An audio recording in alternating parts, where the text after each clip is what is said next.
আউযু বিল্লাহি মিনাশ শাইতানির রাজিম।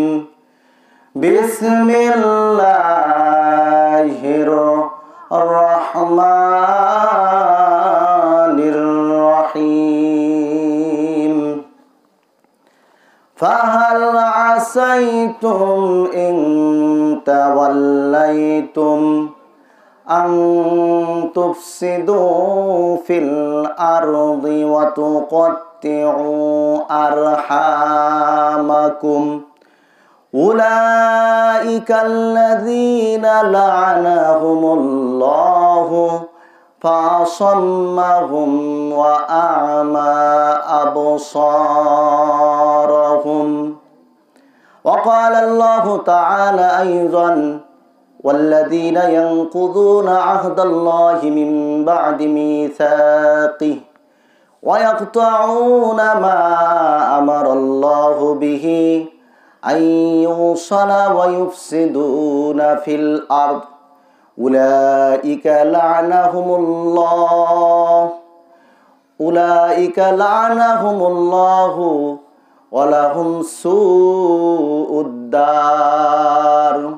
وقال عليه الصلاة والسلام عن سهل بن سعد رضي الله عنه قال رسول الله صلى الله عليه وسلم جاء جبريل يا رسول الله يا محمد عش ما شئت فإنك ميت وأحبب من أحببت فإنك مفارق وعمل ما شئت فإنك مجزي به.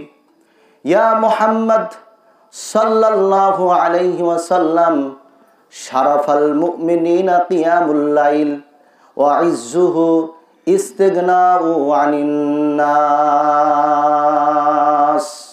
يا أيها الذين آمنوا صلوا عليه وسلموا تسليما. আমরা সবাই একবার দুরূদ ইব্রাহিম পড়ি। আল্লাহুম্মা সাল্লি আলা মুহাম্মাদ ওয়া আলা আলি মুহাম্মাদ কামা সাল্লাইতা আলা ইব্রাহিম ওয়া আলা আলি ইব্রাহিম ইন্নাকা হামিদুম মাজিদ। আল্লাহুম্মা বারিক আলা মুহাম্মাদ وعلى آل محمد كما باركت على إبراهيم وعلى آل إبراهيم إنك حميد مجيد. আলহামদুলিল্লাহ।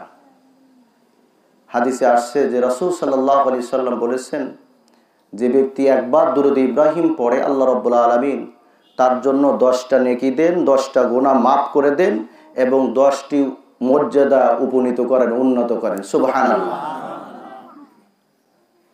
মুহতারাম মুআজ্জাজ, সন্ধ্যা থেকে আপনারা আমার ছোট ভাই হাসিব থেকে শুরু করে অনেক বক্তার আলোচনা শুনেন। সর্বশেষ আপনাদের মসজিদের ইমাম, আমার নাম রবিউল ইসলাম, খুব সুন্দর আলোচনা করতেছিলেন উনি, বিশেষ করে মা বোনেদের ব্যাপারে।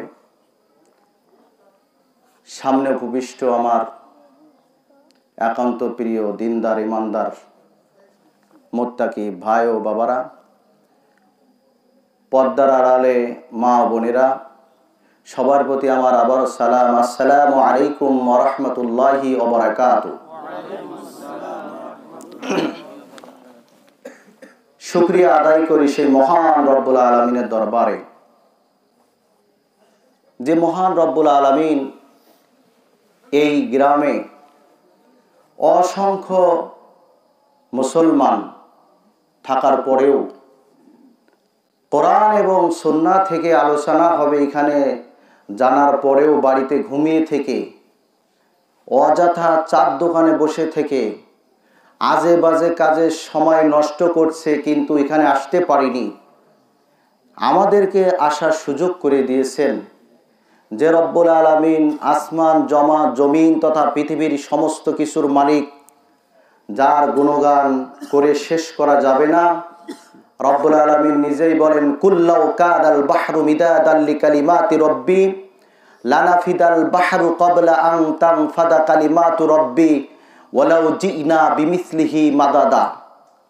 এই পৃথিবীর যত গাছ আছে, সুন্দরবন শুরু করে আপনার আশেপাশে শুরু করে সারা বিশ্বে, সারা পৃথিবীতে যত গাছ আছে, এই গাছগুলোকে যদি কলম বানানো হয়, আর সমুদ্র, মহাসমুদ্র, নদী নালা, খাল বিল, যেখানে যত পানি আছে, এই পানিগুলোকে যদি কালি বানানো হয়, রব্বুল আলামিন বলেন, হে নবী আপনি বলে দিন, ওই গাছ নামক কলম আর ওই পানি নামক কালি দিয়ে যদি তোমার রবের গুণগান, শুকরিয়া, কৃতজ্ঞতা লেখা হয়, তাহলে এই কলম এবং এই কালি, এই গাছ এবং এই পানি ফুরিয়ে যাবে, তাও তোমার রবের শুকরিয়া লিখে শেষ করা যাবে না।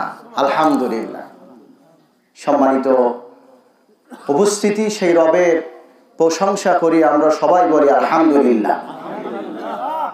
বিশ্বনবী মানবতার মুক্তির দিশারি, সাইয়্যিদুল মুরসালিন, খাতামান নাবিয়্যিন, আমার আপনার একমাত্র আদর্শ, যার আদর্শ ছাড়া অন্য কোনো আদর্শ গ্রহণ করলে, অন্য কোনো আদর্শ, মত এবং পথের ধারক এবং বাহক হলে জান্নাত পাওয়া সম্ভব নয়। যার কারণে এই পৃথিবীর 250 কোটি খ্রিস্টান, তারা শুধু মুহাম্মদ সাল্লাল্লাহু আলাইহি সাল্লামকে তাদের নবী হিসাবে না মানার কারণে তাদের জান্নাত পাবে না।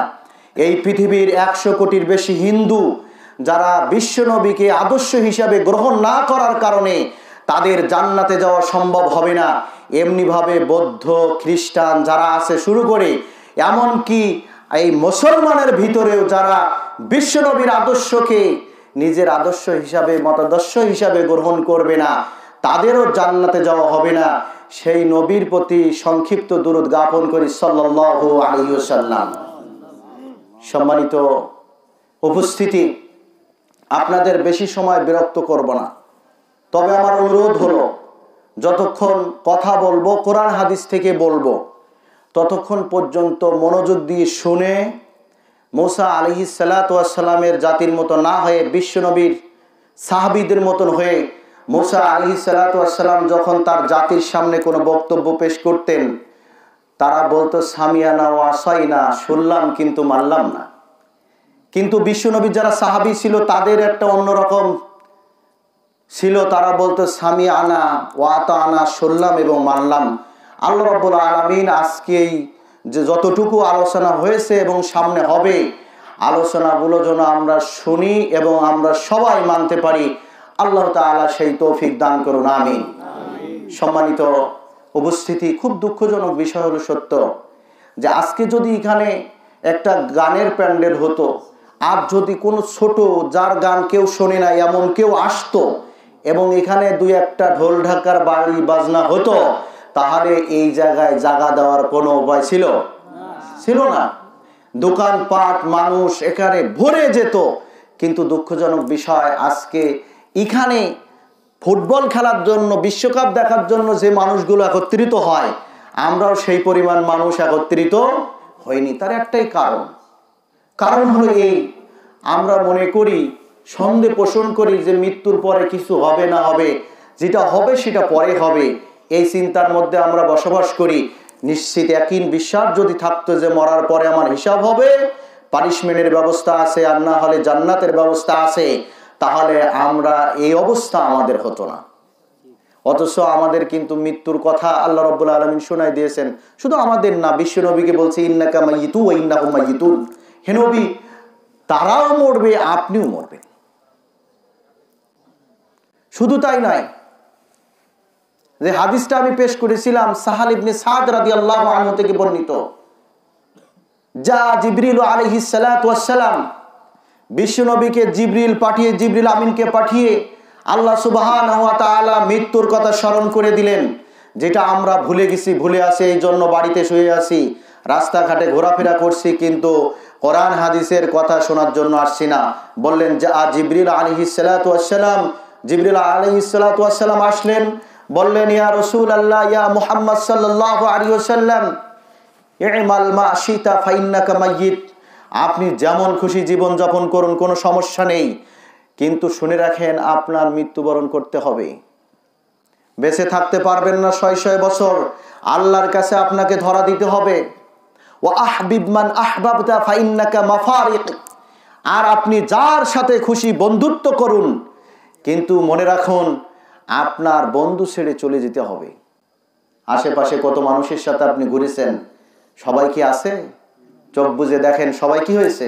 অনেকেই আপনার আগে, কেউ পরে চলে গেছে।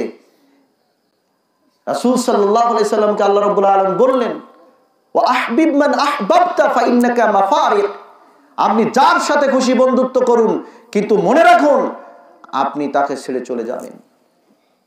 ৩ নম্বর বললেন, ওয়া আমাল মা শিতা ফাইন্নাকা মাজসিয়ুম বি। আপনি যা খুশি আমল করুন, কিন্তু মনে রাখুন আপনি যা আমল করবেন তার ফলাফল আপনি পাবেনই।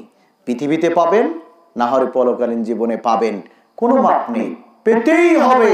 ফামাইয়া আমাল মিসকালা যাররাতিন খায়রান ইয়ারা ওয়া মাইয়া আমাল মিসকালা যাররাতিন শাররান ইয়ারা। যাররা পরিমাণ যদি তোমরা ভালো কাজ করো সেটাও তোমরা পাবে, যাররা পরিমাণ যদি খারাপ কাজ করো সেটাও তোমরা পাবে। এরপরে বিশ্বনবী মুহাম্মদুর রাসূলুল্লাহ সাল্লাল্লাহু আলাইহি সাল্লামকে বললেন, ইয়া মুহাম্মদ, শারাফুল মুমিনিনা কিয়ামুল লাইল ওয়া ইজ্জুহু ইস্তিগনাউ আনিন নাস। মুমিনের মর্যাদা হলো কিয়ামুল লাইল, রাতের সালাতে যখন সে একাকী পৃথিবীর সকলে ঘুমায় যায়, তখন সে আল্লাহর দরবারে ধন্না ধরে, আল্লাহকে পাওয়ার জন্য কাকুতিমিনতি করে কান্দে, এটাই হলো তার মর্যাদা। আর নাস, আর মানুষের সম্মান হলো মুখাফেক্ষিহীন হওয়াতে, অন্যের দ্বারস্থ না হওয়াতে, অন্যের মুখাফেক্ষি না হওয়ার মধ্যে, স্বয়ং সম্পন্ন হওয়ার মধ্যেই হলো তার সম্মান। কিন্তু দুঃখজনক বিষয় হলো সত্য, যেটা আমরা মোটেই খেয়াল করতেছি না। সম্মানিত উপস্থিতি, সম্মানিত দিনে ভাইরা আমার, আজকে এই দিনে বৈঠকের, আজকে এই মজলিসের আলোচনার বিষয় হলো আত্মীয় কারা। আত্মীয়তার বন্ধন যদি আমি ছিন্ন করি তাহলে আমার পরিণতিটা কি হবে, এই বিষয়ে পরে কোরআন এবং সুন্নাহ থেকে যতটুকু আল্লাহ রাব্বুল আলামিন তৌফিক দেন, নিজের কোনো ক্ষমতা নেই, ততটুকু বলবো ইনশাআল্লাহ। ওমা তৌফিকি ইল্লা বিল্লাহ, আলাইহি তাওয়াক্কালতু ওয়া ইলাইহি উনীব। আপনাদের কোনো সমস্যা হচ্ছে না তোমার কথা বুঝতে? আত্মীয় কারা? আমাদের যারা মুরব্বিয়ান আছে, কিংবা আপনারা কথাবার্তায় গল্পে অনেক শুনেছেন যে যারা ইতিপূর্বে ছিল তাদের ভিতরে একটা আত্মীয়তার বন্ধন ছিল। বাড়িতে জায়গা কম ছিল, মানুষের এরকম বিল্ডিং ছিল না, কিন্তু আত্মীয় স্বজন খুব ছিল। আত্মীয় আসতো, 2-3 দিন থাকতো, অনেক করে আত্মীয় আসতো, খাটের পরে না জায়গা ধরে নিচে, কেউ আবার বারান্দায় উঠানো শুইত, কিন্তু একটা মিলমিশ ছিল। কিন্তু এখন যেটা লক্ষ্য করা যাচ্ছে যে সবাই যেন একাকী থাকার জন্য ভালোবাসে। ভালো একটা মনে হয় যে আমি একা থাকলে নিরিবিলি, কেউ আমার আত্মীয় স্বজন না আসুক, বন্ধু বান্ধব না আসুক, স্বামী স্ত্রী সন্তান আমরা মিলে একটা পরিবার গড়ি, আমি অর্থ সম্পদের মালিক হই, সুন্দর, এটাই মনে হয় মূল জিনিস। কিন্তু না, খুব ভয়াবহ পরিস্থিতি। আল্লাহ রাব্বুল আলামিন বলেন এবং বিশ্বনবী বলেছেন যে পরিস্থিতির ভিতরে আমি আপনি যে কোনো দিক থেকে ডুবে যাচ্ছি, যেটা আমরা সামনে বুঝতে পারবো ইনশাআল্লাহ। আত্মীয় কারা? সিলাতুর রহিম,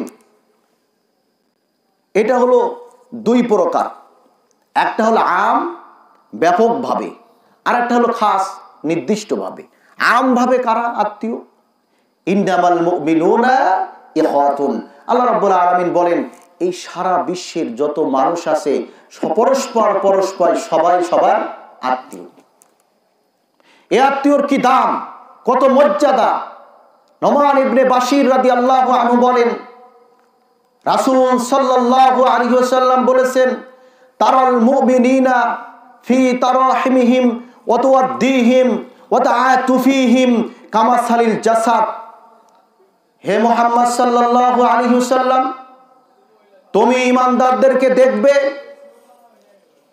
তারাহুমিহিম, তারা পারস্পরিক সহানুভূতির দিক থেকে পারস্পরিক বন্ধুত্বর দিক থেকে, পারস্পরিক দয়া অনুগ্রহের দিক থেকে একটি দেহের মতো। যারা মুমিন হবে তাদের কি?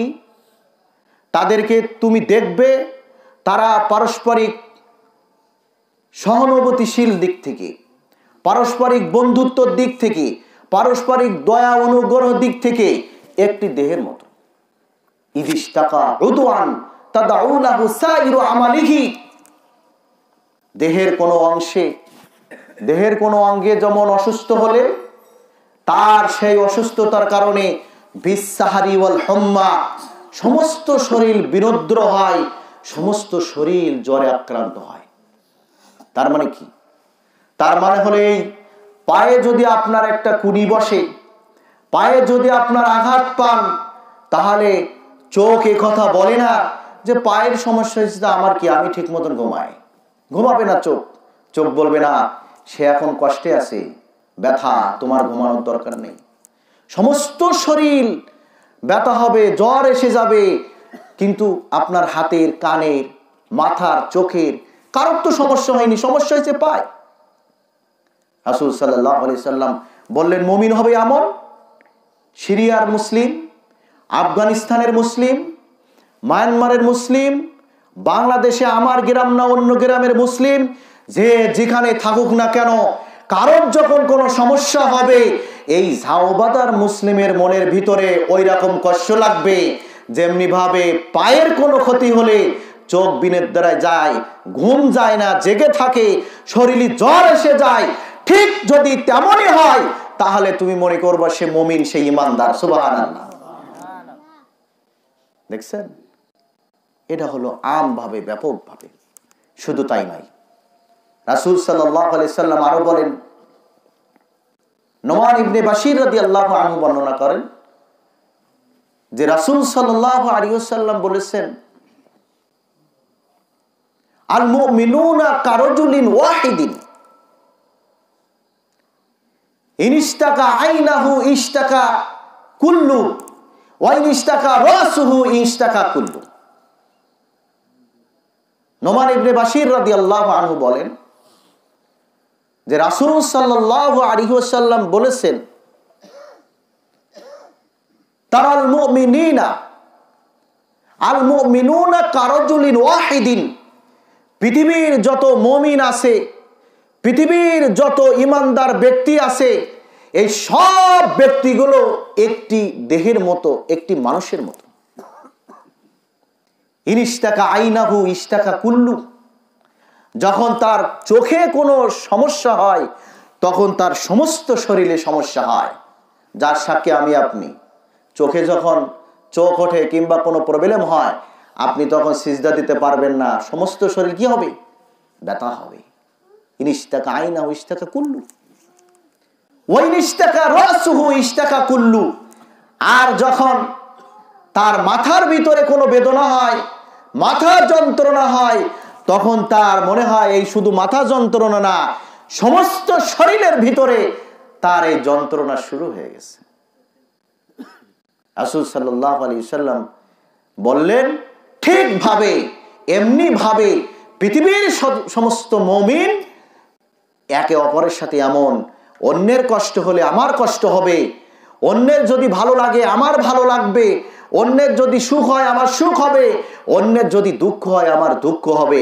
এই আমভাবে, ব্যাপকভাবে এই সকল মানুষ হলো একে অপরের আত্মীয়। এর ভিতরে শ্বশুর শাশুড়ি, আত্মীয় স্বজন, শালা সুমন্দি, এরাও এর ভিতরে।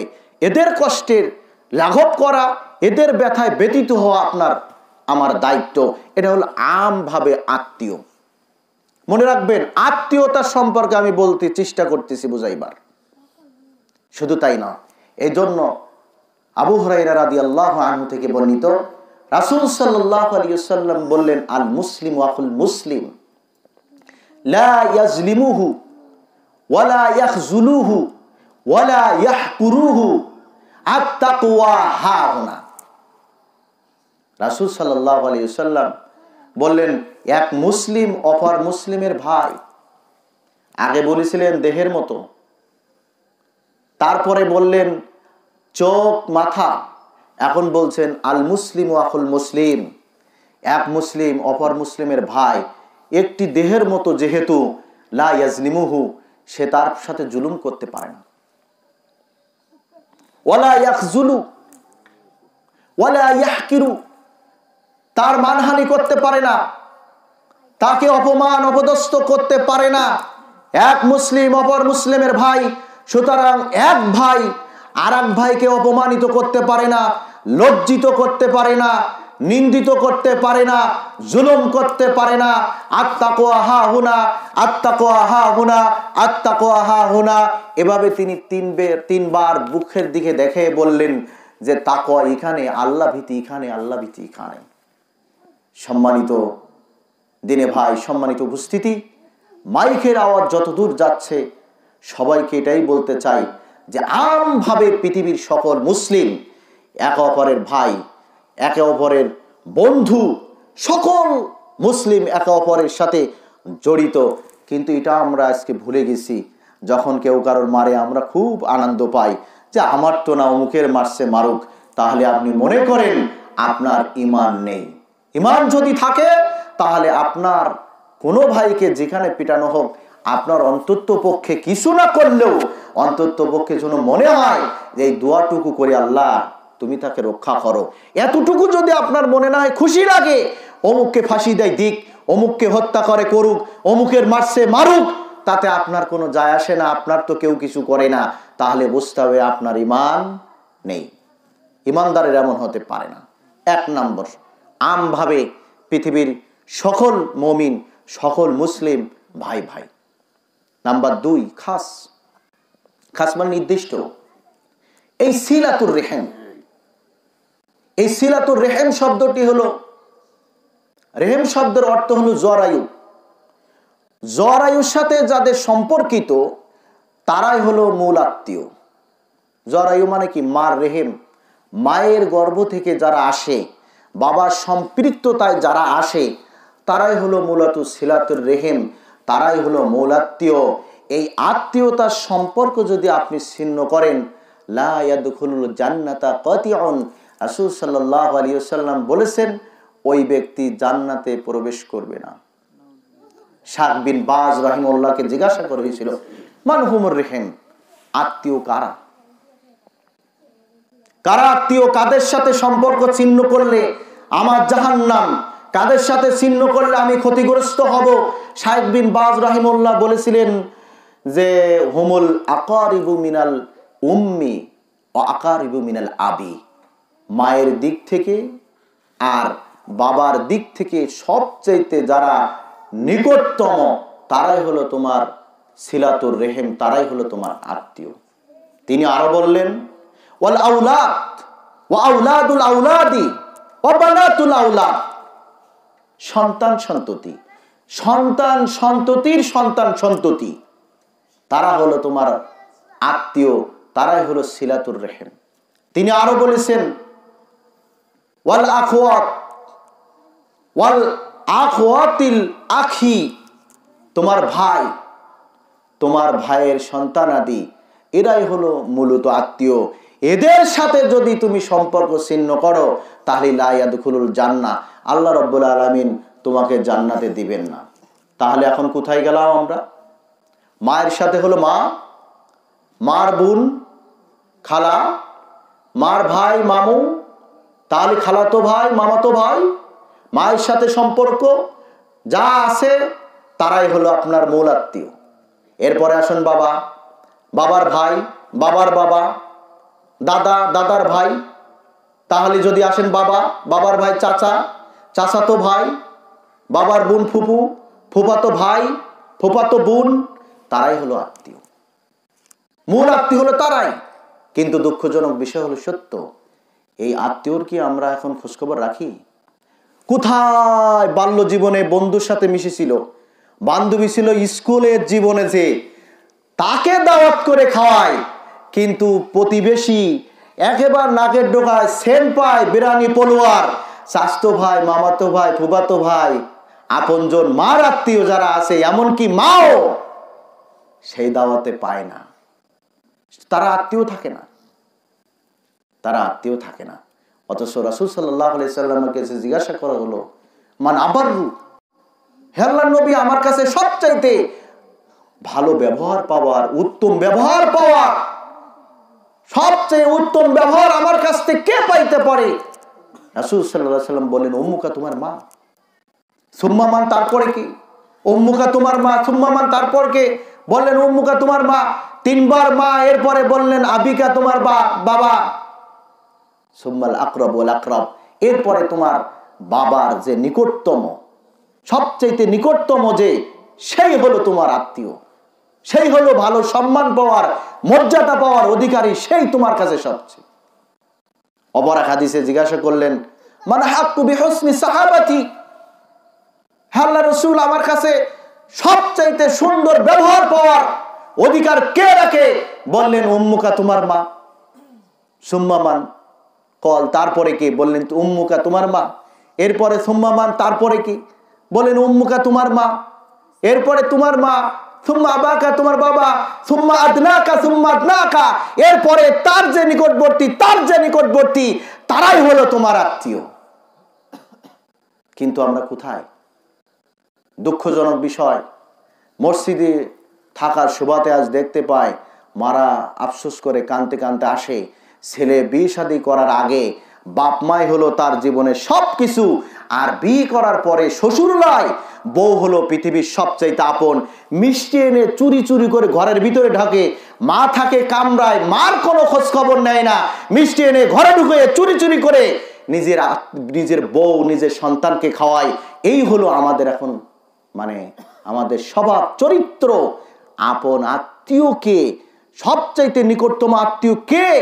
যাকে বাদ দিলে আমার জাহান্নাম, যাকে বাদ দিলে আমি পৃথিবীর জীবনে ধ্বংস, সেটা আমাদের খেয়াল নেই। সম্মানিত উপস্থিতি, কি করে বুঝাবো আত্মীয় কে? আমাদের আত্মীয় কারা? আমাদের পরিস্থিতি এখন কেমন জানেন? ছোটবেলায় আগে এই প্রচলন ছিল, এখন আর নেই। দুই বন্ধু মিলে বিবাহ শাদী করার পরে চিন্তা ভাবনা করছে যে আমার যদি ছেলে হয় আর তোমার যদি মেয়ে হয়, তাহলে আমরা দুইজন বিবাহ দিয়ে দেবো, তোমার ছেলে আর আমার মেয়ে। আগে হতো না ভাই?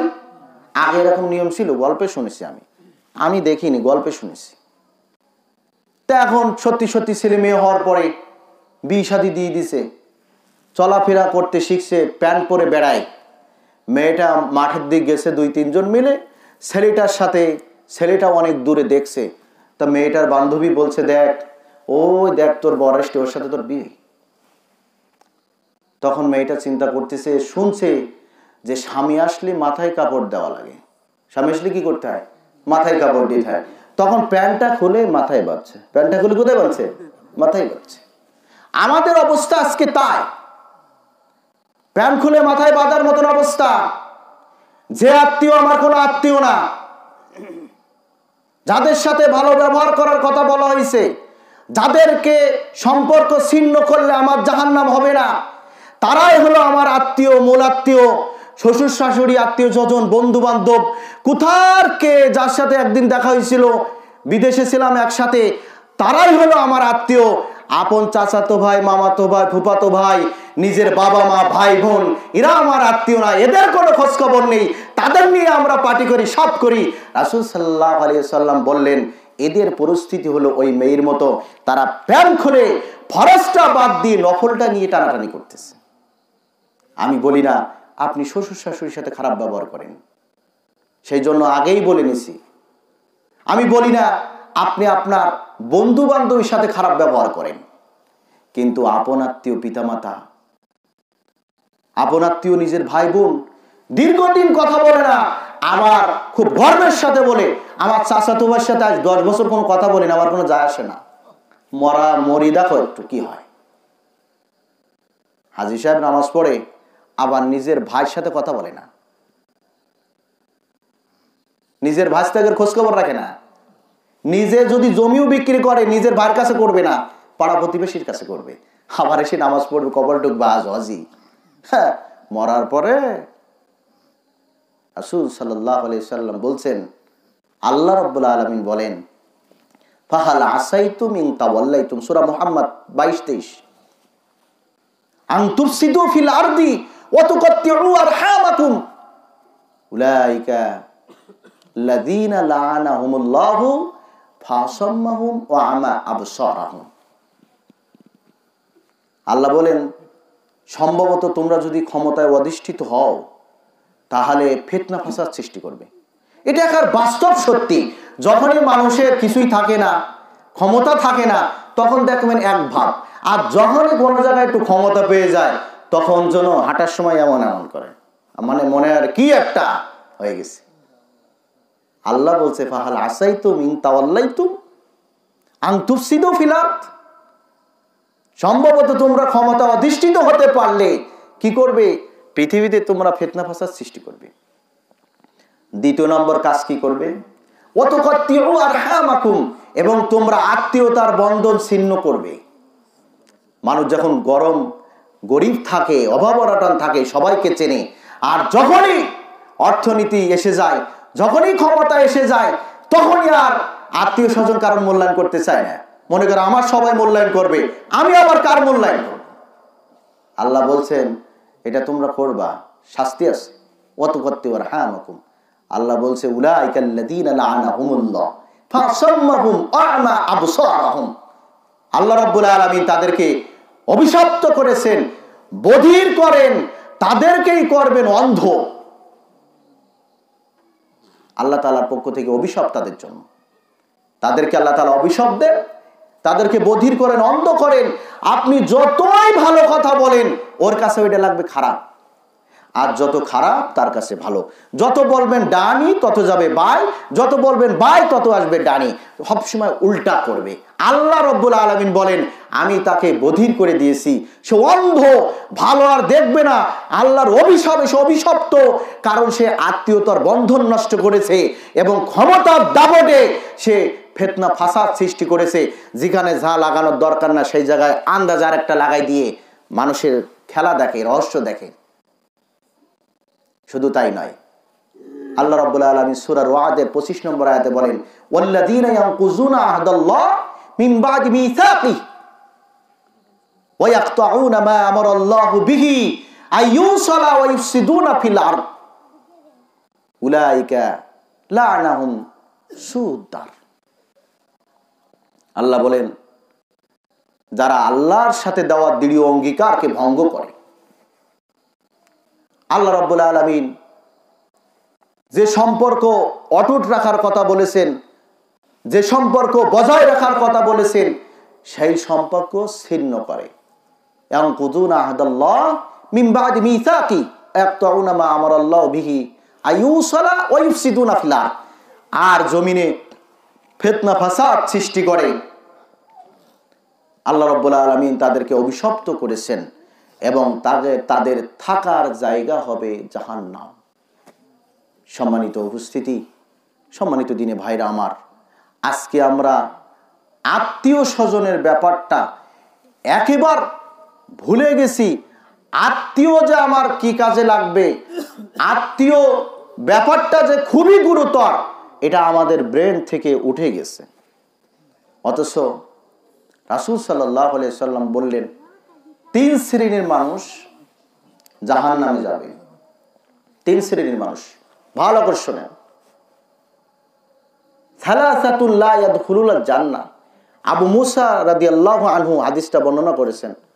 রাসূল সাল্লাল্লাহু আলাইহি ওয়াসাল্লাম বলেছেন সালাসাতুল লা ইয়াদখুলুল জান্নাহ, 3 শ্রেণীর মানুষ জান্নাতে যাবে না। এক শ্রেণী হলো মুদমিনুল খামর, যারা নিয়মিত নিশাদার দ্রব্য পান করে। নিয়মিত যারা নিশাদার দ্রব্য পান করে, যারা নিয়মিত জর্দা, তামাক, গুল, সিগারেট, গাঁজা, মদ, হিরোইন নিয়মিত যারা পান করে। শুধু যারা গাঁজা খায় তারা কিন্তু নিশাদার দ্রব্য খায় না। যে সিগারেট খায়, আমার মতো জুব্বা গায়ে দিয়ে যারা জর্দা খায়, সবাই নিশাদার দ্রব্য পান করে। আপনার মনে হতে পারে না, কোনোদিনও না, তামাক খালি তো নিশাদার দ্রব্য না। আমি বলি যে খায় তাকে বলবেন আজকে দিনটা খাওয়ার দরকার নেই, শুধু পান খাও। বলবে গালের মধ্যে কেমন কেমন করে, পেট ফাঁপে।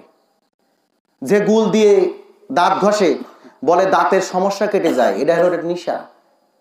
পেস্ট নেই, অন্য কিছু নেই, গুল দিয়ে লাগে কেন? যে সিগারেট খায়, সিগারেট না খালে টয়লেট হয় না, সিগারেট না খালে তার ঘুম আসে না, রোজার মাসে সারাদিন খায় না, ইফতার করার সময় এই হাতে সিগারেট, এইটাই পান আর এই হাতে পেঁয়াজি। আমি নিজে চোখে দেখছি, গাড়িতে বাড়ি যাচ্ছি তো গাড়িতে নেমে ইফতার করতেছে না, একটায় পানের খিলি, একটায় সিগারেট আর এই হাতে পেঁয়াজি, এটা খায়, এটা টানে, এটা খায় সমানে। তাহলে নিশানা সারাদিন খাতে পারেনি, সিয়াম রাখছে, এখন খাওয়া শুরু করছে, এটা নিষেধাজ্ঞ দ্রব্য। যে যাই বলুক, এরপরে মানুষ বলবে যে না, বিড়ি সিগারেট হলো মাকরু। মাকরু মানে ধোঁকা দেওয়া, মাকরু মানে নিষিদ্ধ। নিষিদ্ধ মানে তো হারাম। আপনি জিজ্ঞাসা করলে বলে মাকরু। মাকরু কি? মাকরু আরবি শব্দ, কারহা ইয়াকরাহু মাকরুন, এর অর্থ হলো নিষিদ্ধ। আর তার প্রমাণ হলো সিগারেটের খলপা। যে ছবিটা দেওয়া আছে, জীবনে কোনো দেখছেন সিগারেট বের করে বেশ খেয়ে নেয়, কিন্তু ওর ভিতরে ছবিটা এমন কেন? তাহলে ভালো ছবি দিতে পারে না। আল্লাহ বলছে ওয়ালা তাকতুলু আওলাদাকুম ওয়ালা তাকতুলু আওলাদ, তোমরা তোমাদের নিজেদেরকে হত্যা করো না। যারা সিগারেট খায় তারা অভ্যন্তরীণ ভাবে নিজেদেরকে হত্যা করে। নিকোটিন পয়জন, পৃথিবীর সকল আলেম, সকল ডাক্তার বলছে এই সিগারেটের যে তামাক আছে এটা নিকোটিন পয়জন, মানুষকে হত্যা করার জন্য এটা একটা বিষ। আজ হোক কাল হোক সে নিজের এই ভিতরটাকে হত্যা করে, নিজেকে সে হত্যা করে, এই জন্য এটা হারাম। রাসূল সাল্লাল্লাহু আলাইহি সাল্লাম বললেন 3 শ্রেণীর ব্যক্তি জান্নাতে যাবে না, তার ভিতরে এক শ্রেণী হলো ওই মুদমিনুল খাম, যারা নিয়মিত নিষিদ্ধ দ্রব্য পান করেন। রাসূল সাল্লাল্লাহু আলাইহি সাল্লাম আরেক হাদিসে বলছে, আবু মালিক আশআরী রাদিয়াল্লাহু আনহু থেকে বর্ণিত, তিনি বলেন রাসূল সাল্লাল্লাহু আলাইহি ওয়াসাল্লাম বলেছেন, উম্মাতিল খামর, আমার উম্মত নিষিদ্ধ দ্রব্য পান করবে, ইউসাম্মুনাহা বিগাইরি ইসমিহা, কিন্তু তার নাম দেবে ভিন্ন। খাবে কি? নিষিদ্ধ দ্রব্য পান করবে, কিন্তু নাম দেবে ভিন্ন। বলা আমি জর্দা খাই, আমি তো গাঁজা খাই না, মদ খাই না। বলে আমি সিগারেট খাই, আমি গুল খাই। নাম দেবে কি? ভিন্ন। খাবে কি? নিষিদ্ধ দ্রব্য। ইউসাম্মুনাহা বিগাইরি ইসমিহা, আমার কথা না, আমার কাছে প্রমাণ আছে, আমি আপনার এটাতে দেখাই দিতে পারি, আপনি যদি পরে জিজ্ঞাসা করেন আমি সব লিখেই আনছি এর ভিতরে। রাসূল সাল্লাল্লাহু আলাইহি ওয়াসাল্লাম বলছেন, ইউসাম্মুনাহা বিগাইরি ইসমিহা, আমার উম্মতের ভিতরে এক শ্রেণী থাকবে, তারা নিষিদ্ধ দ্রব্য পান করবে ঠিকই, কিন্তু নাম দেবে তার ভিন্ন। নাম দেবে কি ভাই? ভিন্ন। জিজ্ঞাসা করবেন, আপনি যদি কেউ সিগারেট খায়, যদি বলে নাই তুমি গাঁজা খাচ্ছ, বলবে আমি সিগারেট গাঁজা খাই, খারাপ মানুষ, আমি ভালো, বলবে না? ও কিন্তু সেই একই জিনিস খায়। ইউসাম্মুনাহা বিগাইরি ইসমিহা। আর তাদের দ্বিতীয় নম্বর খাসলত কি হবে? বলছে ইয়াজিবু আলা রুসিহিম মিনাল ইয়াজিবু আলা রুসিহিম বিল মাযিবি ওয়াল মুগান্নিয়াত। আর যারা ওই রকম হবে, তাদের দ্বিতীয় বৈশিষ্ট্য হবে তারা তাদের নেতাদেরকে সম্মান করবে গায়িকা দিয়ে, নায়িকা দিয়ে এবং বাদ্যযন্ত্র দিয়ে। ঠিক না ভাই? আশিদের মঞ্চ 26শে মার্চ আসুক, স্বাধীনতা দিবস, নাচানাচি বাদ্যযন্ত্র না দেখলে নেতারা খুশি হয় না। আল্লাহ রসুল বলেন যে আমার উম্মতের এক শ্রেণী থাকবে, তারা নিষিদ্ধ দ্রব্য পান করবে, কিন্তু নাম দেবে ভিন্ন। আর তারা তাদের নেতা নেত্রীদেরকে খুশি করবে, ইয়াজিবু আলা রুসিহিম বিল মাযিবি ওয়াল মুগান্নিয়াত, তাদেরকে খুশি করবে গায়িকা দিয়ে, নায়িকা দিয়ে, নর্তকী দিয়ে এবং বাদ্যযন্ত্র দিয়ে, যেটা জ্বলন্ত প্রমাণ আমরা। ঠিক না? যেখানে অনুষ্ঠান হবে, আপনি দেখেন স্কুলের রেজাল্ট ফাঁস হবে, ওখানেও নাচানাচি না করলে নেতাদের হবে না, ওখানেও নাচানাচি করতে হবে। যদি হুজুররা বলে তাহলে হুজুরকে সমস্যা, হুজুর সত্যি কথা বলে, কিন্তু এটা কি আমার কথা?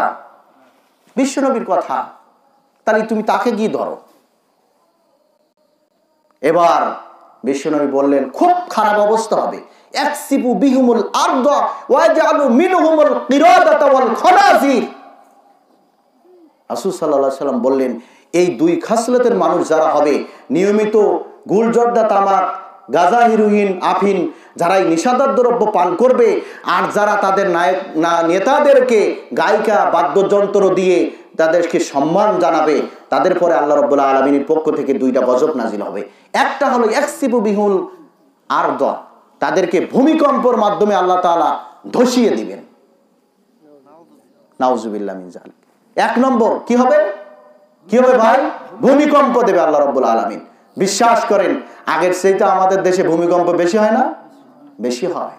আগে অল্প হতো, আমি যখন ছোট থাকছি শুনছি, এখন কিন্তু মাত্রা কি বেড়ে যাচ্ছে। আরো যদি যারা এই সবগুলো নিয়ে বেশি পড়ে আছে সেই সব দেশে লক্ষ্য করেন তাহলে বুঝতে পারবেন পরিস্থিতিটা কি হচ্ছে। রাসূল সাল্লাল্লাহু আলাইহি সাল্লাম বলেন ইয়াকসিবু বিহুমুল আরদ, তাদেরকে ভূমিকম্প দিয়ে আল্লাহ রাব্বুল আলামিন ধসিয়ে দিবেন। ওয়া ইয়াজআলু মিনহুমুল কিরাদাত ওয়াল খানাসির, আর তাদেরকে বানর এবং শূকরে পরিণত করবেন। নাউজুবিল্লাহ মিন যালিক। বলেন তো কি হবে তাদেরকে? বানর এবং শূকর। কি হবে ভাই? বানর এবং শূকর। যে কোনো মুহূর্তে যে কোনো সময় বিশ্বনবীর মুখের কথা মিথ্যা হতে পারে না। তার কারণ কি জানেন? আবু লাহাব যখন বিশ্বনবী যখন আবু লাহাবকে দ্বীনের দাওয়াত দিলেন, যখনই কোরআনের সূরা মুদ্দাসসির নাজির হলো, তখন আল্লাহ রাসূল সাল্লাল্লাহু আলাইহি সাল্লামকে বলা হলো যে কুম ফানজির রাব্বাকা ফাকাব্বির, তুমি ওঠো, তোমার জ্ঞাতি গোষ্ঠী যারা আছে তাদেরকে সতর্ক করো। বিশ্বনবী মুহাম্মদ রাসূলুল্লাহ সাল্লাল্লাহু, ভাই ঘুম আসতেছে শেষ করে দেব? যদি ঘুম আসে তাহলে এখনই শেষ, ঘুমের সাথে লড়াই করে এসব হবে না। আল্লাহর রাসূল সাল্লাল্লাহু আলাইহি সাল্লাম দ্বীনের দাওয়াত দিলেন। দাওয়াত দেওয়ার জন্য পাহাড়ের চড়ায় উঠে নিয়ম অনুযায়ী পতাকা নাড়লে সবাই আসলো। আবু লাহাব, উতবা, সাইবা, মুগীরা, জ্ঞাতি গোষ্ঠী যারা ছিল সবাই এসে উপস্থিত। দ্বীনের দাওয়াত দিয়ে দিলেন, বললেন কওলু লা ইলাহা ইল্লাল্লাহ, আল্লাহ ছাড়া কোনো ইলাহ নেই। এই কথা বলার সাথে সাথে ওরা তো আরবি বুঝে ফেললো, বলছে বলে কি, ইতিপূর্বে যারা ছিল বলতো তিনজন অন্তত ইলাহা, আর এ বলে কোন ইলাহা নেই একমাত্র আল্লাহ ছাড়া। আবু লাহাব প্রথমেই পাথর ছুটে মারল। পাথর ছুড়ে মারার সাথে সাথে এখানে ক্ষান্ত হলো না, বাড়ি গিয়ে আবু লাহাবের দুই ছেলের সাথে বিশ্বনবীর দুই মেয়ের বিবাহ দেওয়া ছিল, এই দুই ছেলের সাথে দুই মেয়ে এসে তালাক করে দিল। এরপরে আল্লাহ নবী খুবই কষ্ট পেলেন। আপনার মেয়েকে যে ছেড়ে দেয়, তালাক দেয়, তারপরে আপনি খুশি থাকেন? তখন আল্লাহ নবী বলেছিলেন যে তোমারে ওই আবু লাহাব যে এত খারাপ কাজ করলো, যে আমার কষ্ট দিল, তার ছেলের শূকরে বানরে যে কোনো জন্তুতে ধরে খাবে। এই কথা বলার পরে আবু লাহাবের যারা অনুসারী ছিল তারা এসে বলছে যে সর্বনাশ, মুহাম্মদ সাল্লাল্লাহু আলাইহি সাল্লাম তো বলছে যে তোমার সন্তানের কি হবে, কোন পশুতে ধরে খাবে। তখন আবু লাহাব তো শয়তান, তো শয়তানি চিন্তা করলো যে না দাঁড়াও, লোক লস্কর নিয়ে অনেক দূরে চলে গেল, গিয়ে একটা তাঁবু টানায় সবাই বসে আছে নিচে, আর একটা জায়গা উঁচু জায়গা বানায়, ওই যেরকম পুলিশ র্যাবেরা থাকে না টঙের ভিতরে, ওরা টঙের ভিতরে ছেলেকে বসায় রাখছে। বলছে এখানে এসে কোনোদিনও তাকে খাইতে পারবে না, যেহেতু মুহাম্মদ বলছে তার আলামিন বলি বিশ্বাস করি সত্য, হয়তো বা খাইতেও পারে, চলো এখান থেকে আমরা বিদায় নেই, ওকে নিয়ে বহু দূরে। রাত যখন গভীর, আস্তে আস্তে আস্তে আস্তে কিছুক্ষণ পরে দেখে একটা জন্তু জানোয়ার এসে হাজির, মানুষকে শোকে। তখন বলছে লাভ নেই, এখানে তো নেই। খুব খুশি, বলতেছি এখানে তো নেই, যতই শুকাশুকি করে লাভ হবে না। অমনি সেইটার গোড়ায় গিয়ে লাভ দিয়ে ধরে আবু লাহাবের সেই ছেলেটারে একেবারে দুমড়ে মুচড়ে সেখানে জখম করে শেষ করে ফেলেছিল। নাউজুবিল্লাহ, একদম সাথে সাথে। সেই জন্য মুহাম্মদ সাল্লাল্লাহু আলাইহি সাল্লাম যেটা বলেন সেটা কি সত্য, সেটা কি অবিশ্বাস করার কোনো কারণ আছে? সুতরাং যারা এই নিষিদ্ধ দ্রব্য নিয়মিত পান করবে তাদের যে কোনো সময় আল্লাহ রাব্বুল আলামিন বানর এবং শূকরে পরিণত করবেন, এটা বিশ্বনবী মুহাম্মদ সাল্লাল্লাহু আলাইহি সাল্লাম বলেছেন। সুতরাং এ থেকে আমাদেরকে বিরত থাকা কি দরকার আছে না? দরকার আছে। শুধু তাই না, এটা কিন্তু মারাত্মক অপচয়। ছেলেদের গাইড কিনে দেয় না, সন্তানের টাকা নেই, কিন্তু একটা সিগারেট কিনে 5 টাকা, 30 দিনে 150 টাকা। একটা গাইড যদি 120 টাকা নেয়, ওই বাবার কাছে গিয়ে গাইড চালে বলবে টাকা নেই, গাইড কিনে দেবে না। অথচ বিড়ি খেয়ে সিগারেট খেয়ে মাসে হাজার হাজার টাকা নষ্ট করতেছে। পরিবারে যদি স্ত্রী যদি বলে একটা ভালো জামা কিনে দাও, বলে বাপের বাড়ি যাও, কিন্তু ঠিকই নিজে সিগারেট খেয়ে, কুলজর্দা তামাক পান খেয়ে আরো হাজার হাজার টাকা নষ্ট করে কিনা ভাই? করে। পরিণাম খুবই খারাপ। শুধু তাই না, রাসূল সাল্লাল্লাহু আলাইহি সাল্লাম বলেছেন যে লা ইয়াদখুলুল জান্নাহ সালাসাতুন লা ইয়াদখুলুল জান্নাহ, জান্নাতে তারা প্রবেশ করবে না 4 শ্রেণীর মানুষ। একটা হলো আকুন, যারা পিতামাতার অবাধ্য। মনে রাখবেন, আমি কিন্তু আসি সেই আত্মীয়র ওখানে, মাঝখানে কথা বলতেছি। 1 নম্বর হলো আকুন, যারা পিতামাতার অবাধ্য, তারা জান্নাতে যাবে না। 2 নম্বর হলো ওয়ালা কম্মারুন, যারা জুয়া এবং লটারিতে অংশগ্রহণকারী। যারা জুয়া এবং লটারিতে অংশগ্রহণকারী তারা জান্নাতে যাবে না।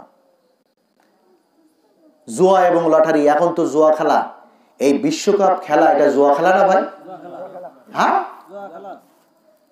এই 200-250 দেশ খেলবে, পুরস্কার পাবে একজন, আর সবাই শুধু কষ্ট পাবে, ঠিক কিনা?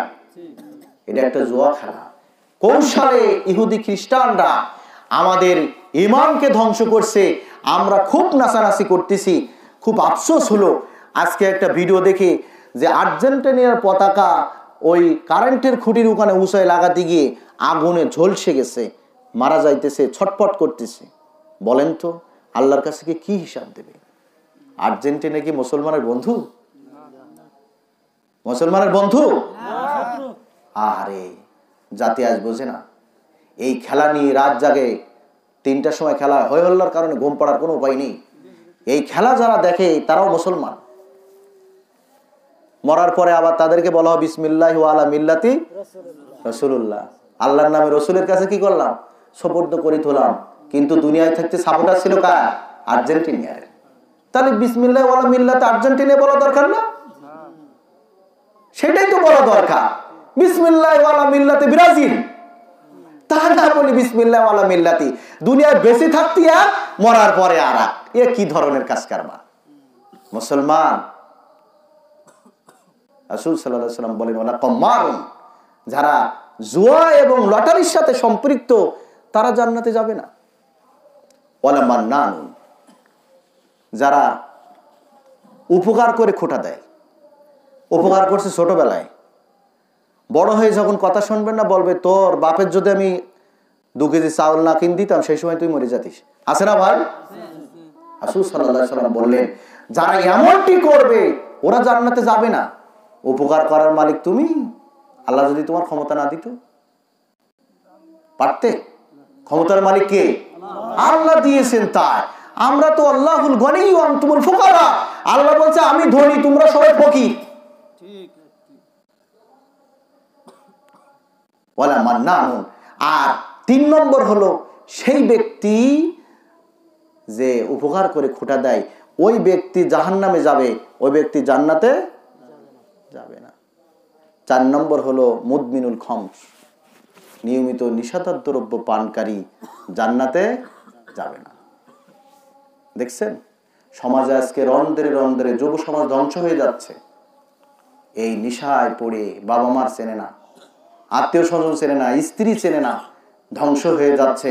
যদি বুঝতো এটার ক্ষতি কি, তাহলে এই কাজের সাথে তারা সম্পৃক্ত ছিল না। শুধু তাই না, রাসূল সাল্লাল্লাহু আলাইহি ওয়াসাল্লাম এই বিষয়টা খুবই গুরুত্ব দিয়ে বলেছেন যে আল্লাহ রাব্বুল আলামিন এই বিষয়ে বলেছেন ইয়া আইয়ুহাল্লাযিনা আমানু, সূরাতুল মাইদার ভিতরে, ইন্নামাল খামরু ওয়াল মাইসিরু ওয়াল আনসাবু ওয়াল আজলামু রিজসুম মিন আমালিশ শাইতান ফাজতানিবুহু লাআল্লাকুম তুফলিহুন। আল্লাহ রাব্বুল আলামিন বললেন নিশ্চয় মদ, জুয়া, মূর্তি পূজা, লটারি এটা হলো শয়তানের কাজ। কার কাজ ভাই? শয়তানের কাজ। এটা ভালো মানুষের কাজ হতে পারে না। ফাজতানিবুহু লাআল্লাকুম তুফলিহুন, তোমরা এটা থেকে বিরত থাকো। যদি তোমরা বিরত থাকো তাহলেই তোমরা সফলতা লাভ করতে পারবে।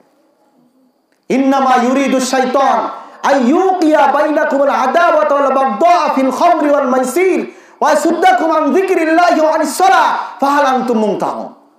আল্লাহ বলেন শয়তান চায় তোমাদেরকে নিজেদের ভিতরে এই মদ এবং জুয়া দিয়ে বিভেদ সৃষ্টি করতে। আজকে দেখেন আর্জেন্টিনা ব্রাজিল সাপোর্টার দুইজন হিংসাহিংসি করতেছে, কিলাকিলি মারামারি গুতাগুতি করতেছে না? করতেছে। এই মদ জুয়া আর মদ খালি তো সর্বনাশ। নিজের মা কেডা, বাপ কেডা, বোন কেডা, বউ কেডা, সন্তান কেডা নেশার ঘরে সেটা আর চেনে না, সবার বাড়িতে অশান্তি সৃষ্টি করে। আল্লাহ বলছে এটা শয়তানের কাজ। শয়তানের কাজ হলো মানুষের ভিতরে গোতাগতি লাগাই দেওয়া, মানুষের ভিতরে এই হিংসা বিদ্বেষ ছড়াই দেওয়া।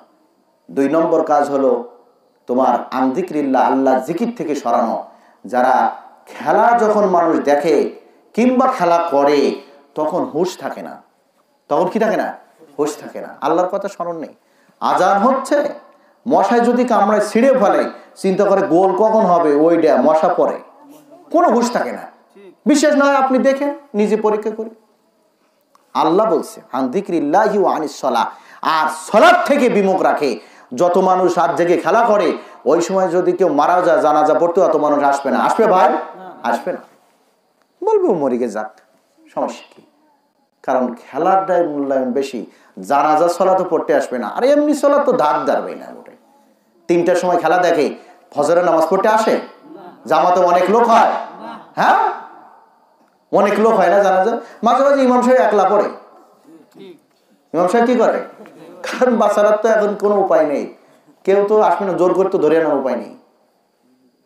আল্লাহ বলছে এটা শয়তানের কাজ। ফাহাল আনতুম মুনতাহুন, এরপরেও কি তোমরা ফিরে আসবে না? আল্লাহ তাআলা দেখেন কত দয়ালু। আল্লাহ বলছে এরপরেও তোমরা ফিরে আসবে না? এটা শয়তানের কাজ। জেনে শুনি কেউ কি গু খায়? জেনে শুনি কেউ খাবে খারাপ জিনিস? ভাত যদি একটু গন্ধ হয় খাবে? তা আল্লাহ বলছে যে এটা শয়তানের কাজ, অপবিত্র শয়তানের কাজ। জানার পরেও কিভাবে তুমি মদ, জুয়া, লটারি এসবের ভিতর কিভাবে তুমি ফিরে আসবে না? সম্মানিত ভাইরা আমার, এজন্য আমাদেরকে সাবধান সতর্ক হতে হবে। রাসূল সাল্লাল্লাহু আলাইহি ওয়াসাল্লাম বলছেন 1 নম্বর হলো যারা নিশাদার দ্রব্য পান করে তারা কি হবে না? মুদমিনুল খাম, জান্নাতে যাবে না। ওয়া কতিউর রহিম, আর 2 নম্বরে হলো যারা আত্মীয়তার সম্পর্ক ছিন্ন করে। আত্মীয়তার সম্পর্ক কি করে? ছিন্ন করে। আরে বিদেশ গেছে 18 বছর, একদিনও কোনো খালাতো ভাই, মামাতো ভাই, ফুফাতো ভাই ফোন করেনি। অথচ আপনি শুনে দেখেন পাড়া প্রতিবেশী তার বান্ধবীর কাছে 1000 বার ফোন করছে, 1000 বার ফোন করছে, সে খবর বলতে পারে। কিন্তু মায়ের কাছে ফোন করার কোনো সময় থাকে না। বোর সাথে ঘন্টার পর ঘন্টা বিদেশে বসে বসে কথা বলে, কিন্তু মা বাবা পড়ে আছে, বৃদ্ধ মানুষ, বয়স্ক মানুষ, তার খোঁজ খবর নিতে সময় পায় না। কারণ কি? ওই অনুভূতি নেই। রাসূল সাল্লাল্লাহু আলাইহি সাল্লাম বললেন ওয়াকাতিয়ার রহিম, আর যারা আত্মীয়তার বন্ধন ছিন্ন করে তারা কি করবে না? জান্নাতে যাবে। শুধু তাই না, রাসূল সাল্লাল্লাহু আলাইহি সাল্লাম বললেন শেষ করে দাও ভাই, কষ্ট হচ্ছে না? শেষ করে দাও, আর বেশিক্ষণ বলবো না, শেষ করে দাও ইনশাআল্লাহ। আমি ইচ্ছা করলে আপনাদের আজকে সব শেখাইতে হয়ে বাড়ি চলে যেতে পারবো না।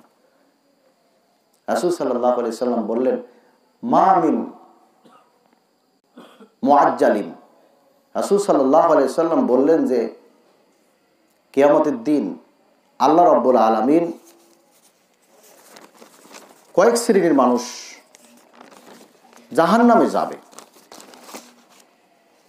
মা মিন যামবিন আইয়ুআজ্জিলাল্লাহু মিন হাদিহিল উকুবাত, রাসূল সাল্লাল্লাহু আলাইহি সাল্লাম বলেন এমন কোনো গুনাহ নেই, 2টি গুনাহ ছাড়া এমন কোনো গুনাহ নেই যে গুনাহের শাস্তি আল্লাহ তাআলা পৃথিবীতেও দিবেন, মৃত্যুর পরেও দিবেন। পৃথিবীতেও দিবেন, মৃত্যুর পরেও দিবেন। মা মিন যামবিন আইয়ুআজ্জিলাল্লাহু মিন হাদিহিল উকুবাত, 2টি গুনাহ ছাড়া পৃথিবীতে আর কোনো গুনাহ নেই। ভালো করে শুনেন, 2টি গুনাহ ছাড়া পৃথিবীতে আর কোনো গুনাহ নেই। যে গুনাহ দুটার শাস্তি আল্লাহ তাআলা 2 জায়গায় দিবেন, ওপারেও দিবেন, এপারেও দিবেন। মানে পৃথিবীতে শাস্তি হবেই, অনিবার্য, আপনি শাস্তি পাবেনই। উপরন্ত কোথায় আছে? মা ইয়াদাখারু লাহু ফিল আখিরা, আখিরাতেও জমা আছে। বিশ্বনবী নিজেও বলেন যে এটা হওয়া উচিত, সাহাবীদেরকে বলছেন যে পৃথিবীতে এমন কোনো গুনাহ নেই, দুটি গুনাহ ছাড়া, যে গুনাহগারের শাস্তি আল্লাহ রাব্বুল আলামিন এই পৃথিবীতে দিবেন, আবার মৃত্যুর পরেও দিবেন, এবং তা দেওয়াই উচিত, এবং তা দেওয়াই উচিত। মা'আদ-দারুল আখিরা, একটা হলো মিনাল বাগি, একটা হলো জুলুম, একটা হলো কি জুলুম, মিনাল বাগি ওয়া কাতিউর রহিম। আর দ্বিতীয় নম্বর হলো আত্মীয়তার সম্পর্ক ছিন্নকারী, আত্মীয়তার সম্পর্ক ছিন্নকারী। আরে পৃথিবীতে আপনার শাস্তি হবেই। আপনি বুঝেন না, আপনি বুঝতে পারতেছেন না যে কিভাবে আপনার শাস্তি হচ্ছে। লক্ষ টাকা আয় করেন, লক্ষ টাকা থাকবে না। বাড়ির থেকে অশান্তি, সারাদিন বাজারে ভালো, রাত্রি শোবেন বোর সাথে গোতাগুতি লেগে যাবে, অশান্তি বিনা কারণে। আপনি বুঝতেই পারবেন না যে কিভাবে ঝগড়াটা লেগে গেল। সন্তান আপনার কথা শুনবে না, বউ আপনার কথা শুনবে না, স্বামী আপনার কথা শুনবে না, উল্টা পাল্টা অশান্তি। পৃথিবীতে শান্তি বলতে আল্লাহ তাআলা কিছুই দেবেন না। আর মরার পরে তো আছেই মিনাল বাগি, একটা হলো জুলুম, জুলুমকারী মহা বিপদ। রাসূল সাল্লাল্লাহু আলাইহি সাল্লাম সাহাবীদেরকে এভাবে বলছেন, সাহাবীরা তোমরা কি বলতে পারো মাল মুফলিস, নিঃস্ব কি, সবচেয়ে নিঃস্ব কে? সাহাবীরা বলছে ইন্নাল মুফলিসা, আল্লাহ রাসূল, মুফলিস নিঃস্ব হলো সেই ব্যক্তি যার কোনো দিনার নেই, দিরহাম নেই, উপার্জন করার মতো কোনো বাহন নেই, টাকা পয়সাও নেই, আবার ব্যবসা বাণিজ্য কিংবা ঘোড়া উট কিছুই নেই, সেই হলো মূলত হলো মুফলিস, নিঃস্ব ব্যক্তি। রাসূল সাল্লাল্লাহু আলাইহি সাল্লাম বললেন না, আল মুফলিসু মিন উম্মতি, আমার উম্মতের মধ্যে সেই হলো সবচেয়ে নিঃস্ব ব্যক্তি, মিন সালাতিন ওয়া সিয়ামিন ওয়া যাকাতিন, যে কিয়ামতের দিন উপস্থিত হবে সালাত, সিয়াম, যাকাতের নেকি নিয়ে, একেবারে ৫ ওয়াক্ত কন্টিনিউ নামাজ পড়ছে, রোজা করছে, যাকাত দিছে, এইগুলো নিয়ে কিয়ামতের দিন যে ব্যক্তি উপস্থিত হবে। আর অপর দিকে ফরিয়াদি আসবে যার সে জুলুম করছে, যার সম্পদ সে দখল করছে অবৈধভাবে, যাকে সে অপমান করছে, যাকে সে লজ্জিত করছে, এরা এসে উপস্থিত হবে। এক পাশে হলো তার এই সালাতের, সিয়ামের, যাকাতের নেকি, আর অপর পাশে আসবে ফরিয়াদিরা। তখন তাদেরকে দেওয়ার মতো কিছু নেই। এক নম্বর আছে তার হলো যে নেকি। ওই যে হাজী সাহেব হজ করে এসে বোনের জমি ফাঁকি দিয়ে, ভাইয়ের জমি ফাঁকি দিয়ে হজ করে এসে বিশাল নেকি নিয়ে বসে আছে। মানুষের জমির আল কাটতে কাটতে কাটতে কাটতে নিজের জমি আধা শতক বাড়াই ফেলছে। এরা সব এসে উপস্থিত হবে ফরিয়াদি, এবং তাদেরকে বলা হবে যে দাও। এখন কি দেবে? সেদিন কি দিতে হবে? নেকি দাও। কি দেবে? নেকি দেবে। কতক্ষণ? নেকি যখন ফুরাই যাবে এখন কি হবে? তখন বলবে ঠিক আছে নেকি তো নেই, তাহলে এখন তাদের যে পাপের বোঝা আছে সেই পাপগুলো তুমি ঘাড়ে করো। তখন ওই ফরিয়াদিরা যাদেরকে জুলুম করেছিল মিনাল বাগি, তারা সেই ফরিয়াদিরা ওই জুলুম করার কারণে ওই পাপগুলো ওই হাজী সাহেব যে সালাতিন সিয়ামিন যাকাতিন, সালাতের, সিয়ামের, যাকাতের নেকি নিয়ে উপস্থিত হয়েছিল, ওই ব্যক্তিকে তখন ওই পাপের বোঝা দিয়ে সেই জুলুম যার করা হয়েছিল, যার আত্মসাৎ করেছিল, বিনা কারণে যাকে মেরেছিল, বিনা কারণে যাকে দোষী ওই তাদেরকে দিয়ে তখন তারা খালাস পেয়ে যাবে। আর এই ব্যক্তি হলো মুফলিস। বিশ্বনবী বলেন এই ব্যক্তির মতো নিঃস্ব ব্যক্তি পৃথিবীতে আর নেই। এই জন্য বলছে যে এই ব্যক্তি জাহান্নামে যাবে, দুনিয়ায়ও শাস্তি হবে, পরকালেও শাস্তি হবে। জুলুমবাজের কি দুনিয়ায় শাস্তি হবে, দুনিয়ায় কি হবে? শাস্তি হবে। রাসূল সাল্লাল্লাহু আলাইহি ওয়াসাল্লাম বলেন ওয়াকাতিউর রহিম, আর পরকালীন জীবনে কি হবে? শাস্তি হবে। সম্মানিত ভাইরা আমার, এজন্য আসুন আমরা আত্মীয়তার সম্পর্ক ছিন্ন করা থেকে বাঁচি। তার অনেকগুলো উপায় আছে। রাসূল সাল্লাল্লাহু আলাইহি ওয়াসাল্লাম বলছেন তুমি যদি কিছু নাও করতেও পারো, অন্তত পক্ষে আত্মীয় স্বজনকে সালাম দাও। কি বলো? সালাম দাও যে ভাই কিছু তো পারি না, কেমন আছো, এটা বলা যায় না? আরে তাও করে না। আজ থেকে আমরা করবো না ইনশাআল্লাহ। না হলে জাহান্নাম আমাদের জন্য অপেক্ষমান আছে। জাহান্নামের বিষয়ে কয়েকটা হাদিস বলে আজকে ইতি করবো ইনশাআল্লাহ। রাসূল সাল্লাল্লাহু আলাইহি ওয়াসাল্লাম বলছেন যে ইন্না গিলজাল জিলদিল কাফির, জাহান্নামের ভিতরে কাফেরের একটা দাঁত হবে মিসলু উহুদিন, উহুদ পাহাড় সমান। কি পাহাড় সমান? এটা দাঁত হবে, ভালো করে শোনেন, দাঁত হবে কোন পাহাড় সমান? উহুদ পাহাড় সমান। ওয়া ফাকিজুহু মিনাল বাইজা, আর তার এই রান বা উরু হবে বাইজা পাহাড়ের সমান। রান বা উরু হবে কি? বাইজা পাহাড়ের সমান। তাহলে দাঁত হবে উহুদ পাহাড়ের সমান,